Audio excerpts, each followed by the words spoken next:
আজ বানাচ্ছি ডিমের কষা। ডিমের কষা বানানো ডিমগুলো বয়েল করে ছিলে নিয়েছি, দিয়ে দিলাম প্যানে অল্প একটু নুন, তেল গরম করে, আর দিলাম একটু হলুদ। এবার আমি ডিমগুলো দিয়ে দেবো, হালকা ভেজে নেবো দিয়ে ডিমগুলোকে। আমি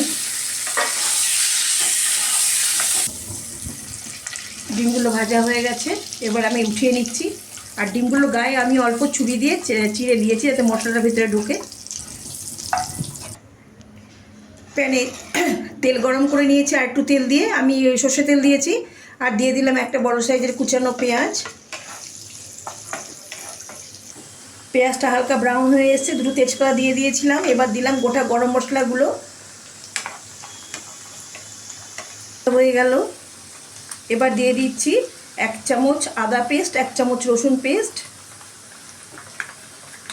এটাকে আমি নেড়ে নেড়ে একটু ভাজা ভাজা করে নেব।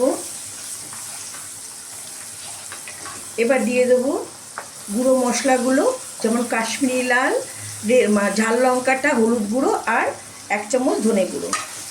এটাকেও আমি নেড়ে ভেজে নিচ্ছি। এবার দিয়ে দেবো নুন পরিমাণ মতো, নুনটা দিয়ে দিলাম।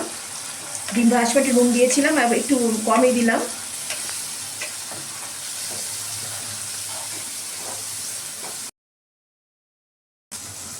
মশলার কাঁচা গন্ধগুলো চলে গেছে। এবার দিয়ে দিচ্ছি আমি 3টে বড় সাইজের টমেটো, লাল টমেটো আমি পিউরি করে নিয়েছিলাম, আমি সেটা দিয়ে দিলাম।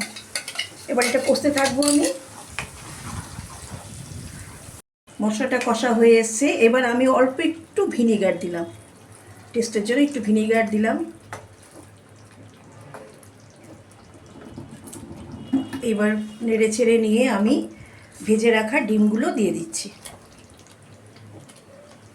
ডিমগুলো দিয়ে আমি 5 মিনিট কুক করে নেব এটা।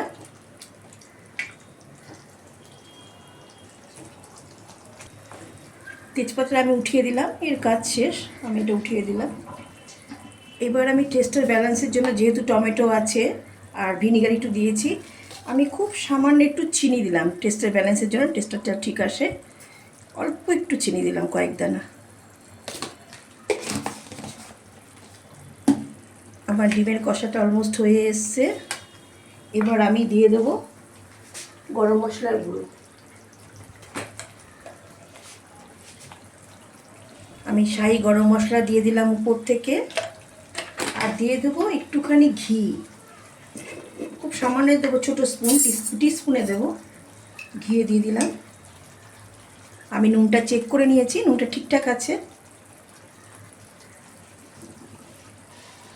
রেডি আমার ডিমের কষা। এরকম করে খেয়ে দেখবেন, ভালো লাগলে একটু লাইক কমেন্ট শেয়ার করে দেবেন। ইউটিউব থেকে সাবস্ক্রাইব করবেন। ভালো থাকবেন, সুস্থ থাকবেন। ধন্যবাদ।